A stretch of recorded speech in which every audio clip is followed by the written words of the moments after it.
Hi everyone, I'm Shelly and this is There's No Place Like Home. Today I wanted to add just a short video to my Homeschooling 101 series.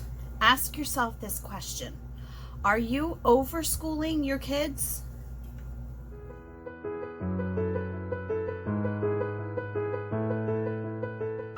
Have you ever thought about that? Have you ever thought about if it was actually possible to overschool your kids? And I know that at first glance you might think, well, your kids can never have too much education.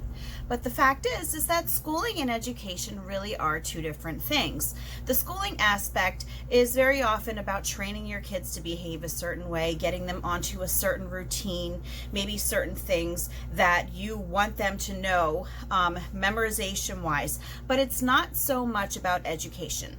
I almost look at overschooling as a micromanaging of a child's universe, because that is really what happens in a situation like this.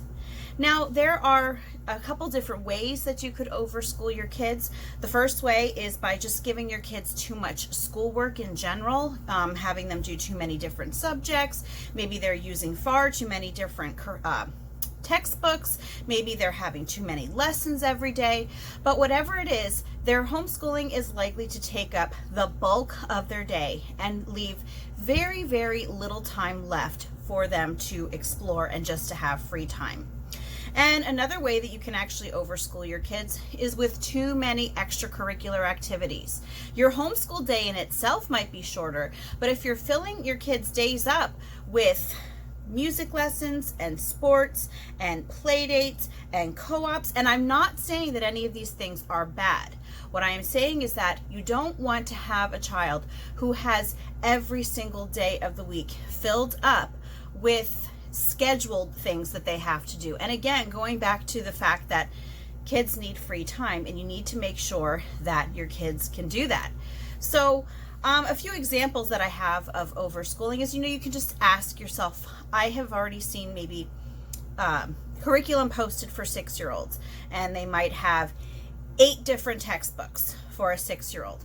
And that is just one example of when you might have taken the school aspect of homeschooling a little too far and have forgotten about the home part. The home part of homeschooling, and I actually prefer home education, even though I say homeschooling all the time out of habit.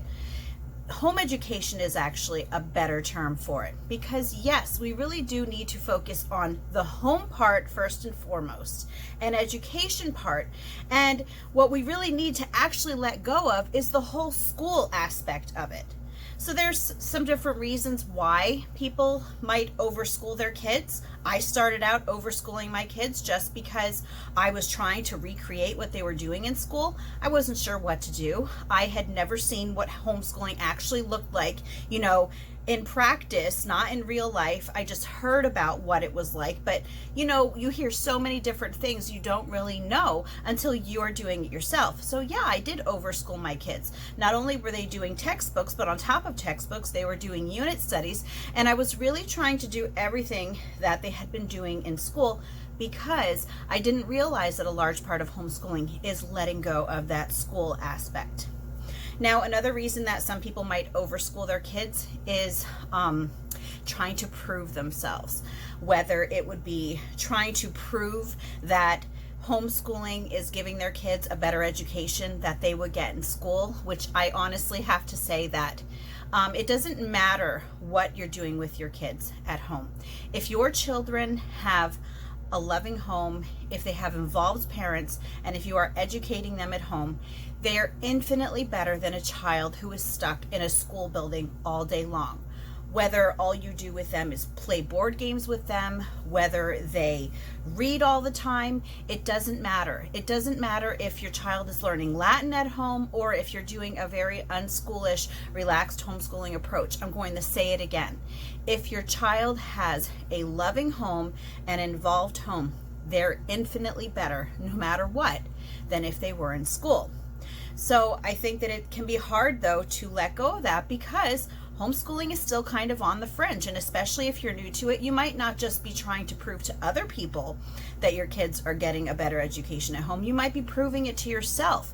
You might be needing to convince yourself that you're doing the right thing. But I'm going to make it easy for you. you are doing the right thing for your kids.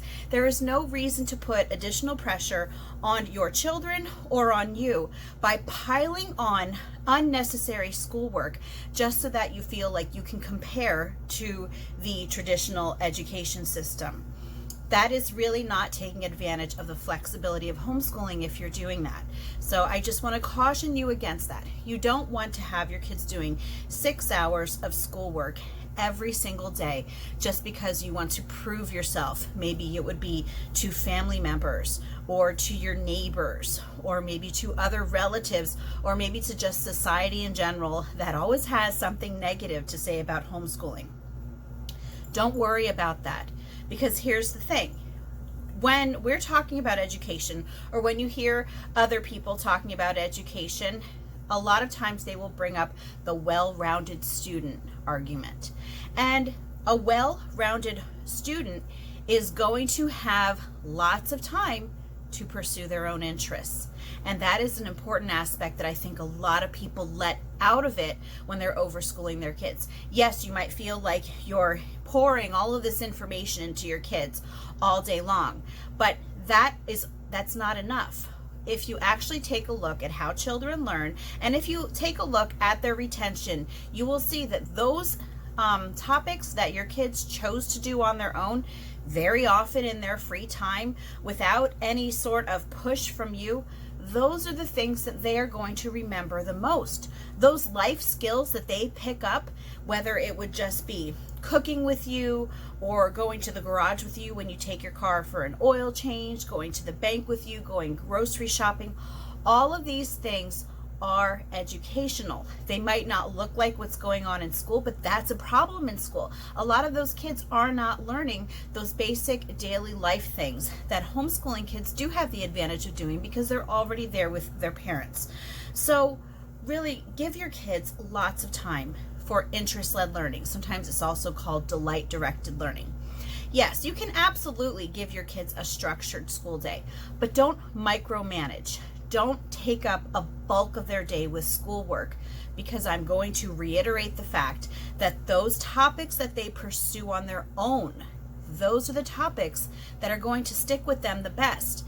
And when it comes to learning, everything has value. I know that we as a society look at certain things and we assign more value to learn about certain things than other things. But if your child is intensely interested in something, no matter whether they would ever teach it in a school or not, give your child lots of time to learn that. Embrace the flexibility of homeschooling. Embrace the home aspect of homeschooling.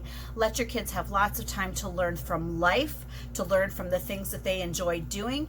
And yeah, you can give them things to do as well, but don't overdo it. That's all that I have for you today. If you like this video, give it a thumbs up. If you haven't subscribed yet and would like to hear more of what I have to say, I would love if you would do that. If you have any questions or comments, you can leave one over on Instagram because YouTube disables my comments. And if you like my work and would like to check out my Patreon page, I will leave a link in the description box for that as well. And I hope you have a great day.